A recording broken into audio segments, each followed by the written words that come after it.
Olá, mais uma vez aqui trazendo para você neste Com a Palavra de Casa Nova, o Acta de Casa Nova também, com a Palavra de Casa Nova, cenário novo também, né? Mais um entrevistado que nós temos o prazer de trazer, porque estamos trazendo para você mais um entrevistado, como a gente tem colocado, que marca pelo seu peso, pela sua história, pela sua carreira política, pelo seu perfil, marca esse momento que o Com a Palavra tem procurado manter, que é esse nível aí para marcar este momento de reestreia.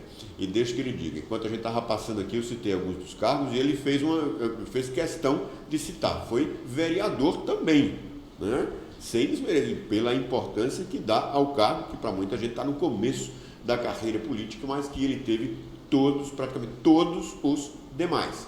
Além disso, foi deputado estadual, prefeito de Maceió por 2 vezes, governador do estado de Alagoas por 2 vezes, acho que já está tendo uma ideia, né? Deputado federal, vice-prefeito de Maceió e agora também pré-candidato a vice-governador de Alagoas.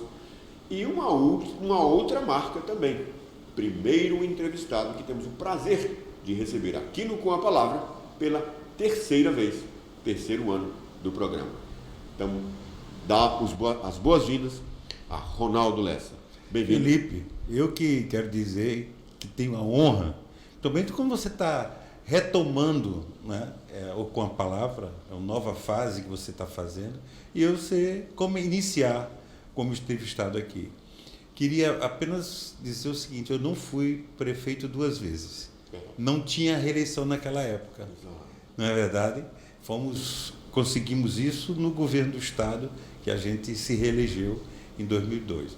Mas eu queria não só dizer da minha satisfação de estar com você, pelo respeito do profissional que você é, a toda a equipe do ACTA, né, que é uma coisa também nova e importante dentro da nova filosofia de comunicação, e poder falar para o nosso povo da nossa terra. Muito obrigado pelas palavras que nos tocam, realmente, muito grato. E um outro dado também que estava previsto aqui na abertura, mas aí acabou passando, que foi um número também expressivo que mostra aí a questão do momento pelo qual Com a Palavra está trazendo o ex-governador, o vice-prefeito de Maceió, Ronaldo Lessa, numa das últimas eleições majoritárias aí, mais de 220 mil votos. Por que eu falo isso? Porque na última segunda-feira, houve aí a assinatura da Carta Compromisso, em que o PDT, o seu grupo político, firma essa aliança em que o senhor passa a ser agora pré-candidato a vice-governador de Alagoas. De início, como é que foi esse processo aí? Não foi tão simples. Não foi tão simples, mas as coisas da vida é assim. Então, às vezes têm até mais valor quando elas são elaboradas, quando ela passa por uma série de etapas, entendeu? Primeiro porque eu não imaginava nunca ser candidato a vice-governador. Na verdade, como vice-prefeito, eu já tinha uma missão, evidente que é uma missão de pressuposto de poder, a gente divide com o prefeito algumas missões, né? É quase um ouvidor, que muita coisa vem para você, você tenta transmitir para os secretários, para o prefeito, para se encaminhar, mas é uma coisa nova. Você vê o seguinte, depois de essas funções que eu ocupei, você aprender a ser vice, que é uma coisa muito interessante. Então eu tenho a honra de estar sendo vice-prefeito de Maceió, com o prefeito JHC, que teve uma expressiva votação, tivemos uma expressiva votação, mas que ele, por exemplo, estava como bem cotado, por exemplo, se quisesse sair candidato a governador, né? A administração é bem aprovada em Maceió e o nome dele percorreu o estado de tal forma que ele seria um nome forte se fosse candidato a governador de Alagoas. Mas as coisas não são como a gente quer, elas são como a vida aparece. Eu tentei, no começo disso tudo, conduzir o PDT para o apoio ao Rodrigo Cunha, por a questão da aliança passada, foi PSDB, PDT e PSB, Mas muitas coisas mudaram durante esse período. Por exemplo, o PSB terminou não apoiando o Ciro, apoiando o Lula, né?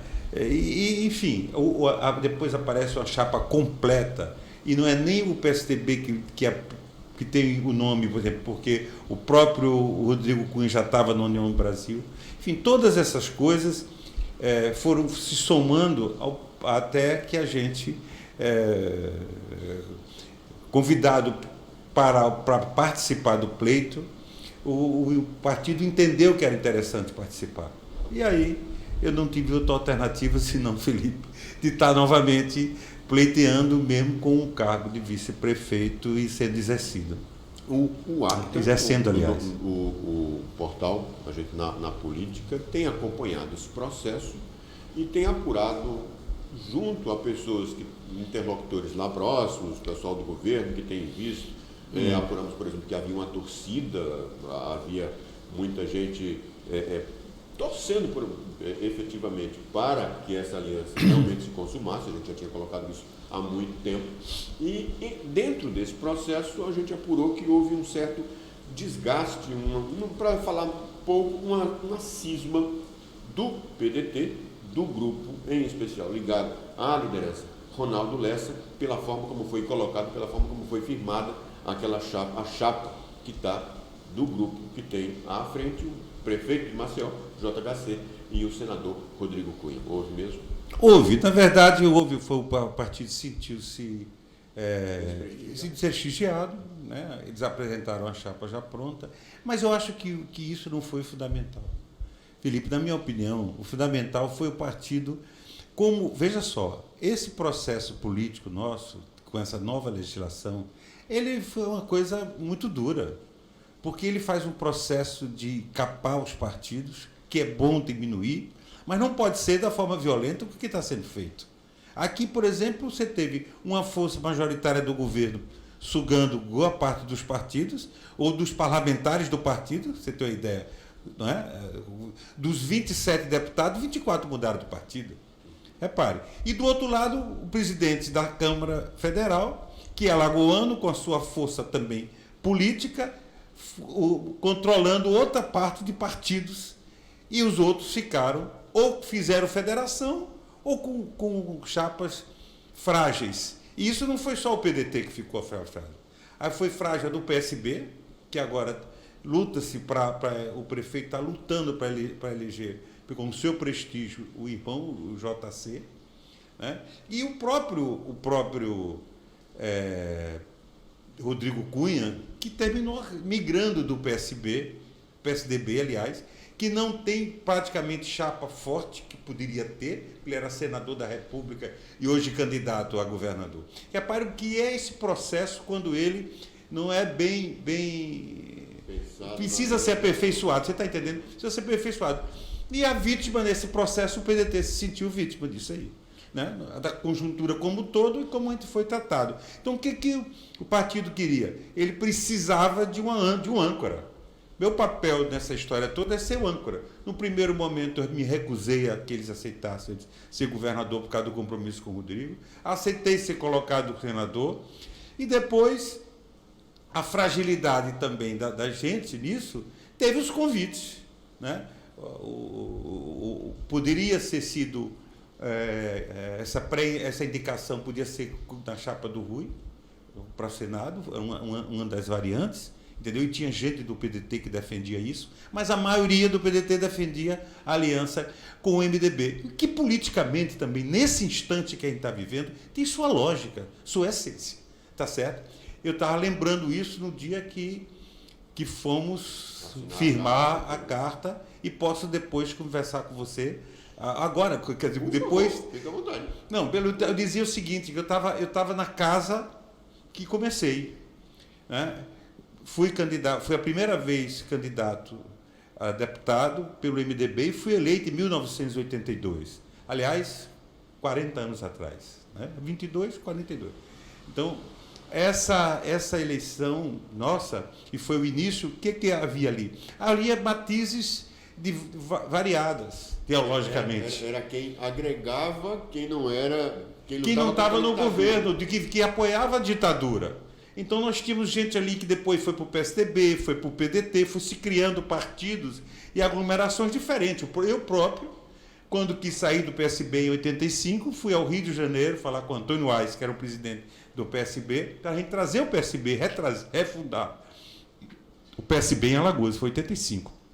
Então, quer dizer, o MDB era o aglutinador naquela hora de que a gente fizesse a luta pela democratização do país. Nós estávamos lutando para sair da ditadura. E agora a gente está lutando para não entrar numa ditadura, amigo. É isso que a gente está vivendo. Então o MDB era uma coisa, era a casa, o lugar comum que a gente podia ir. E outra coisa, o governo que acabou de sair foi um governo que também eu tive participação na primeira eleição do candidato ao Senado, o ex-governador Renan Filho. Quer dizer, foi ali que eu fui eleito deputado, em 14. Quer dizer, tive a honra de participar como coordenador 4 anos da bancada de Alagoas. Fui coordenador da bancada esses 4 anos. O Rui, uma parte era o Rui Palmeiro, o prefeito, e o governador, os 4 anos foi o Renan Filho. E a gente trabalhou com parcimônia, com identificação, sem ter problemas. Quer dizer, então, eu acho que estou no lugar que me cabe e do qual eu tenho, vamos dizer assim, me sinto em casa, porque sei que ali é o lugar onde a gente está lutando para que a gente não possa correr risco de voltar atrás, de regredir com qualquer força que não seja a democracia. E deixa que ele diga, deixa fazer contrapor aqui o elogio também. O bom das entrevistas com este entrevistado é também que segue um tom que é a proposta também do Com a Palavra, de trazer muito assim essa coisa conversada, essa coisa de resgate de passado, toda essa contextualização que vai um pouco além, muito além de uma entrevista mais convencional, desde que faça também esse elogio às entrevistas consigo. E, dito isto, a gente vai para um intervalo, já continua.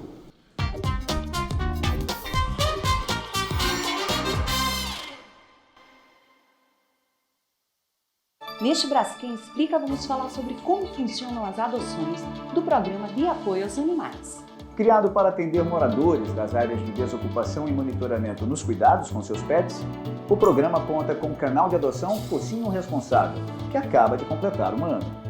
Mais de 600 cães e gatos sem um lar já foram adotados em um trabalho de parceria entre a Braskem e a Universidade Federal de Alagoas.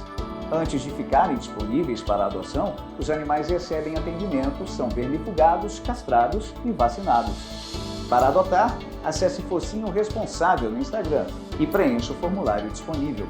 Se o seu perfil for aprovado, você assina um termo de compromisso de adoção e recebe orientações sobre guarda responsável. O transporte do animal para a sua residência é gratuito. Saiba mais em braskem.com.br/Alagoas.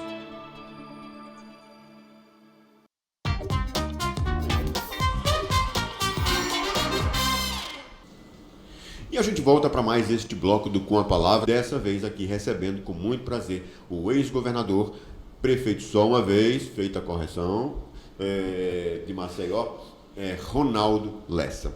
E a propósito, agora nesse momento, ainda tocando nesse momento aí de não diria de ebulição, mas de repente até isso, pela tua decisão, pela decisão do partido.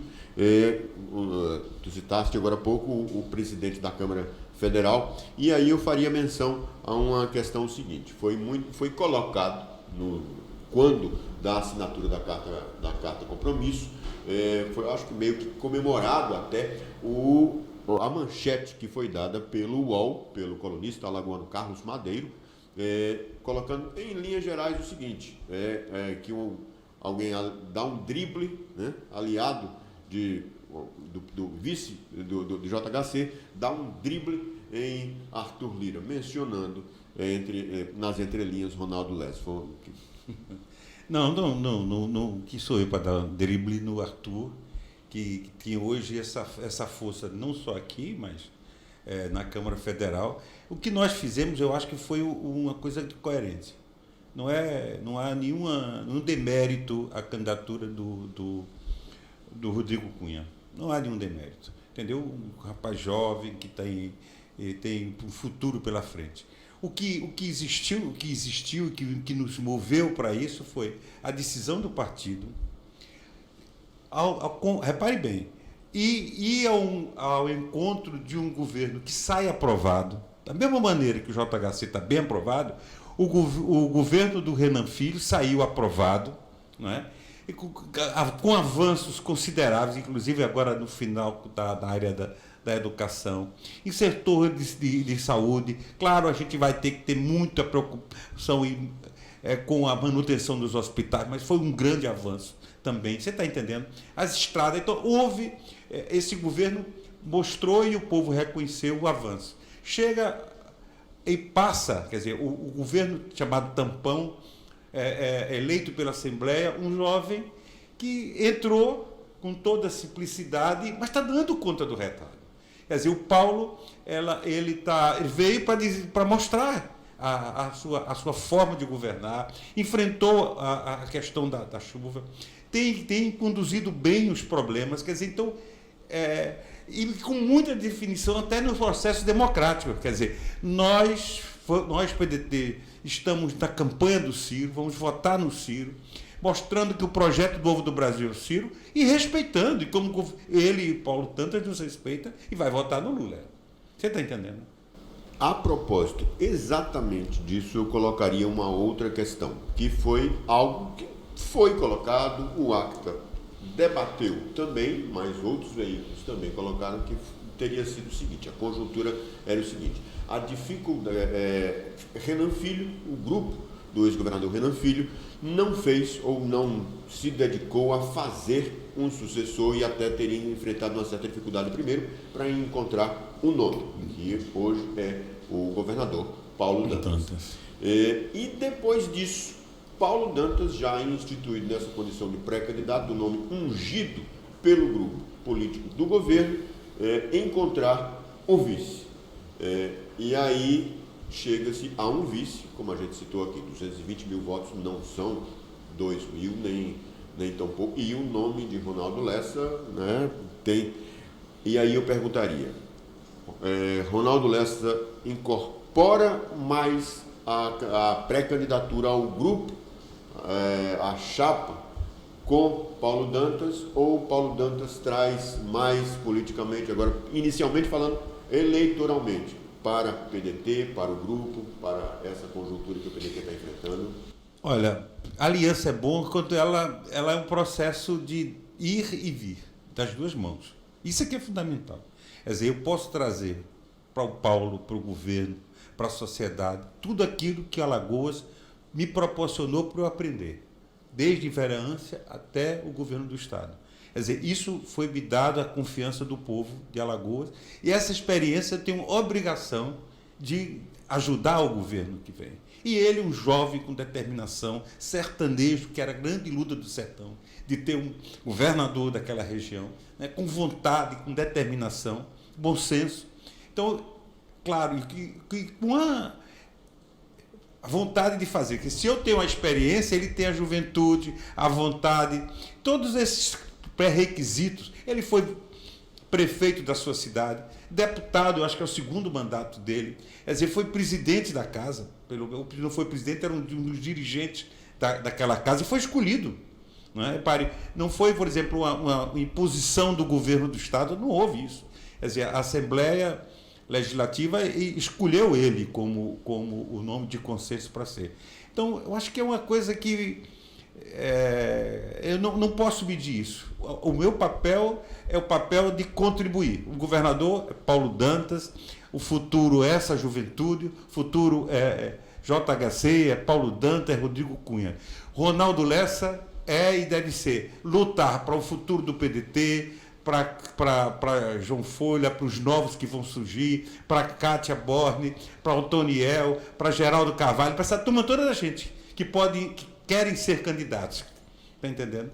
A propósito disso também, uma outra colocação que eu faria, que é inevitável, muita gente, os apoiadores, os políticos têm os apoiadores, mas tem gente também do outro lado. Aí coloca o seguinte: quando se tem um resgate novo, se estava um pouco afastado, se qualquer que seja o nome, se estava um pouco afastado da política, se retorna, o pessoal diz, fulano está voltando, quem é, está morto, aquela coisa.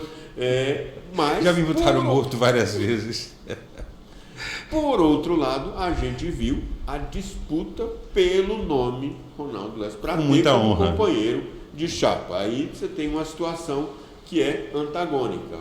Se luta por alguém, como diz o velho dito popular, com todo respeito, quem desdenha quer comprar. E aí, a propósito desse raciocínio que tu fizeste, essa situação daí mostra um peso que ainda tem, que para repassar o bastão vai ser difícil, vai ter muito que construir, vai ter que desconstruir muito ainda, a responsabilidade ainda está muito nos ombros. Como é que está? A gente não sabe nem medir. Por exemplo, eu tinha, depois quando eu perdi a eleição de 2018, Felipe, na convenção nossa, estava presente o presidente Lupe, e eu disse que aceitaria no máximo ser vice ou da Cátia, ou do Judson, ou do Corinto, que eram os três que estavam se colocando como pré-candidatos naquela época para a eleição de 2020. Eu disse, presidente, eu acho que eu vou vestir o pijama e pendurar a chuteira, ficar dando conselho no máximo presidente do partido. Não pensava, no máximo ser vice, se fosse o caso, senão nem isso. E o presidente Lupe fez um discurso na Assembleia Legislativa fazendo um apelo para que os candidatos se abstivessem dos seus pleitos para me apoiar. E foi disso aí que, em 2020, a gente tentou, né, começou como pré-candidato a prefeito e terminou numa aliança nacional, que foi PSB-PDT, e que eu fui para vice do JHC. E aí, no dia a dia, a gente verifica que a gente tem muito para dar. Você está entendendo? Quer dizer, se a nossa perna está mais cansada, se os braços não são mais os mesmos, mas a cabeça, ela recebeu muita coisa, muita informação, ela pode, na verdade, ajudar. O papel da gente é tentar transmitir, por exemplo, dizer, olha, servidor público é quem faz. O gestor apenas pensa, determina, mas quem executa na ponta é o servidor público. Então, valoriza que merece seu valor. São valores que a gente construiu, a questão humanista, a questão da democracia, a questão da diversidade. Tudo isso, a luta pelos quilombolas, pela questão do negro. A gente não pode viver um país com racismo. Quer dizer, todos esses valores que a gente traz, a gente pode ajudar a introduzi-los, ou não é nem introduzir, porque eu acho que esses candidatos, eles têm, mas eu digo assim, reforçar, ajudar a coordenar, a tentar apoiar. Quer dizer, então, isso nos gratifica, porque faz com que a gente não vista o pijama agora e possa ainda contribuir com a sociedade. É isso que a gente está vendo e quero fazê-lo, claro, com muita responsabilidade pelo meu partido também. Se nós podemos fazer, e só faz isso se você fizer aliança. Não há uma outra forma de sustentação da democracia se não for dessa maneira. A propósito também desse resgate mais histórico, essa aliança, como tu tinhas falado agora, essa aproximação com o MDB, como inclusive citaste agora há pouco, já estiveste você já esteve no MDB, né? Como é que é essa reaproximação com o senador Renan Calheiros? Eu entrei no MDB em 81, eu acho. O presidente era Djalma Falcão, né? E foi minha primeira eleição. Fiquei até 85. Em 85 houve uma preparação para a eleição de 86, que o Collor, que era do outro lado, veio comandando muita gente, entendeu? E aí eu senti que já estava outros partidos funcionando, o PT, PDT, eu digo, bom, eu vou tentar resgatar o PSB, porque a minha visão, o socialismo é o futuro da humanidade. Não tem ainda nada que se possa dizer. A gente vai um dia chegar a esse socialismo, que eu acho que o maior de todos eles foi Jesus Cristo. Esse pregou o socialismo. Os outros que estão tentando dizer que faz ainda não fizeram. Eu não tenho um lugar que você diga que ele implanta. Então, fui fazer. É claro que esse conceito mudou. Por exemplo, naquela época a gente imaginava o fim dos meios de produção da privado, e sim todos estatais. Essa ideia, ela muda. Eu próprio acho que não tem por que o Estado, por exemplo, ter hotéis, não tem por que. Então, setores da economia são importantes que eles estejam no setor privado, eu não tenho nenhum problema. Agora, há outros setores, como água, ar, luz, você está entendendo? Há coisas que devem ser valores públicos, não podem ser privatizados como é feito aqui. Está sendo feito, foi feito em muitos países, entendeu? Então, retornando, até cadeias eles privatizaram e estão voltando agora a ser públicas. Quer dizer, o Estado não pode fugir dessas responsabilidades. Essa é uma outra discussão que eu acho que posso ainda trazer para essa turma nova também. Sei que eles têm valores importantes, eles trazem coisas novas, quer dizer, até as palavras são novas, instagramável, né? Tanta coisa fantástica. Quando a gente começou não existia computador. Eu estava dizendo que o primeiro computador que eu vi numa edição, os jornalistas achavam que ia tirar os empregos e queriam fazer greve. Hoje, se você botar essa máquina de escrever, os jornalistas fazem greve porque eles querem computador. Então, é essa coisa nova que essa juventude, como Paulo, como essa turma toda, traz para a sociedade, ela precisa de valores que eu tenho, que eu trago, que são universais. Entendeu? Alguns com os quais a gente luta, inclusive mostrando o perigo que pode ter se a gente, por exemplo, não for contundente com relação a certas posições que a gente tem visto no Brasil, onde nega esses valores e onde se faz, vamos dizer, faz como é que é a palavra correta que eu dizia que esses caras fazem? Você faz apologia, por exemplo, ao ódio. Ao ódio. Apologia, o cara dizer, eu sou a Deus, um Deus que mata, um Deus do ódio. Não existe esse Deus. Você está entendendo? Quer dizer, isso aí é realmente uma coisa que não cabe. É uma coisa que eu vou lutar sempre, até meus últimos instantes da vida, para que a gente tenha dentro, e o Estado tem esse valor. Por mais que o Estado seja laico, mas ele tem que ter esses valores. São fundamentais, Felipe, me desculpe. Tá. Inclusive, concordo com isso. O Estado tem que ser laico, mas tem que privar e garantir esse direitos à vida, à saúde, sobretudo, moradia, esses direitos fundamentais do cidadão. Concordo em gênero, número e grau. Dito isso, a gente vai para mais um intervalo, para o terceiro e último bloco dessa entrevista. Tá rendendo, né? A gente fica já com uma saudadezinha da entrevista, mas já a gente continua.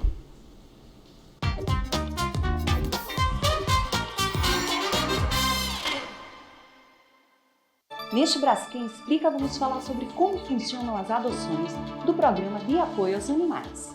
Criado para atender moradores das áreas de desocupação e monitoramento nos cuidados com seus pets, o programa conta com o canal de adoção Focinho Responsável, que acaba de completar um ano. Mais de 600 cães e gatos sem um lar já foram adotados em um trabalho de parceria entre a Braskem e a Universidade Federal de Alagoas. Antes de ficarem disponíveis para a adoção, os animais recebem atendimento, são vermifugados, castrados e vacinados.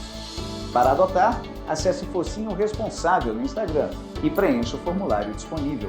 Se o seu perfil for aprovado, você assina um termo de compromisso de adoção e recebe orientações sobre guarda responsável. O transporte do animal para a sua residência é gratuito. Saiba mais em braskem.com.br/Alagoas.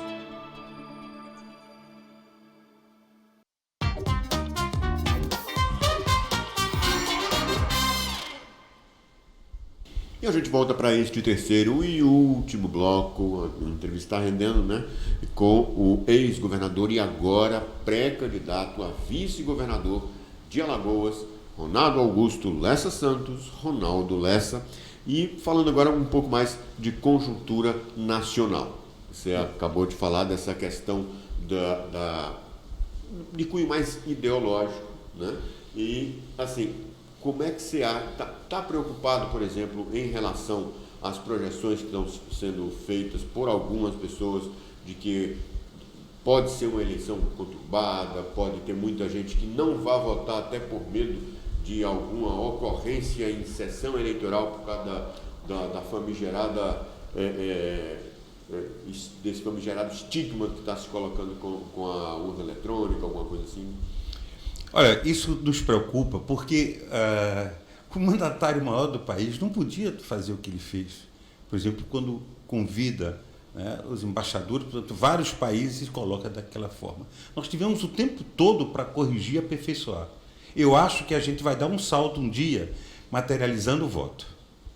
Eu acho que isso é materializando como você vota, confere, mas fica lá registrado o papel.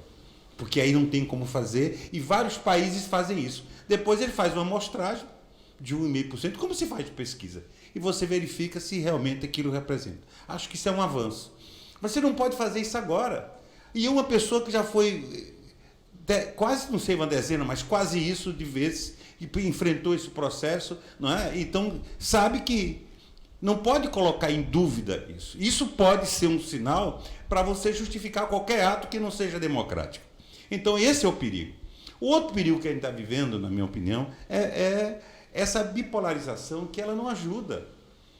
Não tem lugar, não tem época mais rica, Felipe, do que a eleição. Por quê? Porque é a hora que o povo diz o que quer. O povo vai escolher quem ele quer. Então não pode ser manipulado. Era o momento do discurso, era o momento do debate, era o momento de você trazer as ideias. Porque o projeto do Ciro é isso, qual é o projeto do Lula que é melhor ou que é pior, qual é o projeto do Bolsonaro que ganhou uma eleição sem ir a um debate da outra vez. Ganhou por causa de uma facada. Você está entendendo o que eu quero dizer?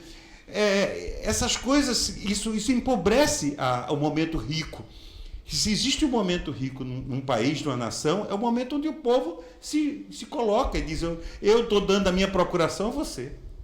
E desculpe por interrompê-lo, como já deve ter percebido, né? Sempre tem uma ou duas vezes em que esse apresentador, esse entrevistador faz isso, né? Não podia faltar. Não podia faltar.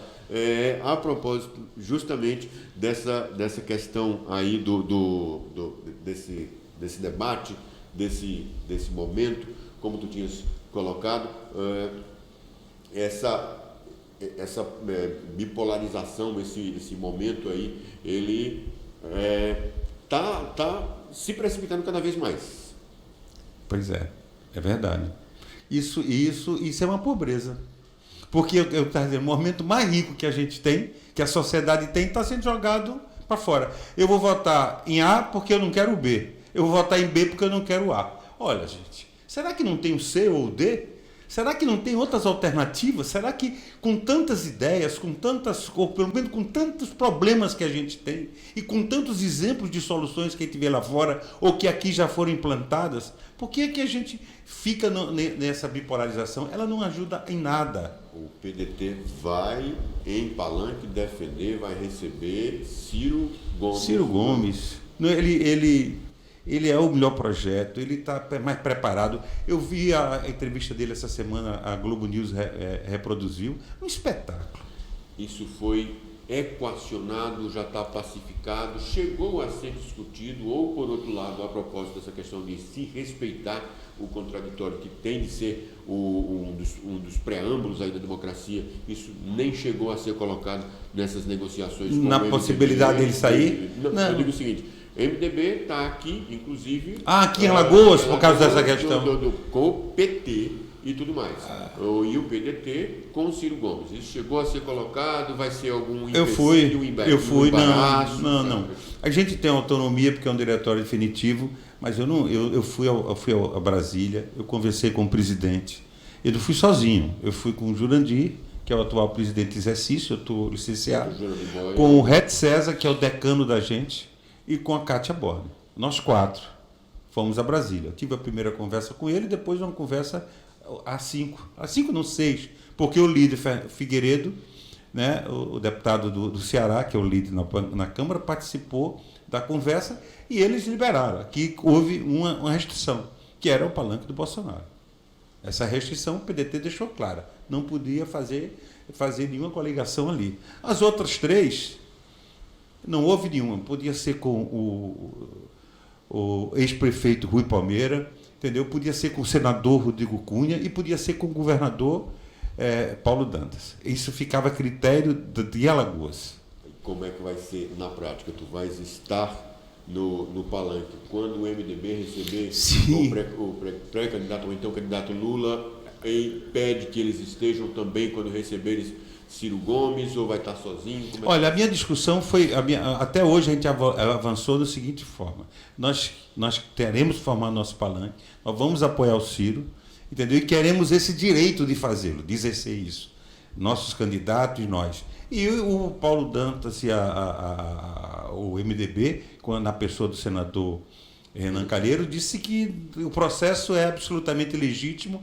Tudo bem. Eu nunca discuti assim, olha, mas eu não vou quando o Lula vier. Ou eu não deixo você vir. Não, você tomara que ele venha. Quando o Ciro vier aqui, eu quero que o Paulo Dantas esteja...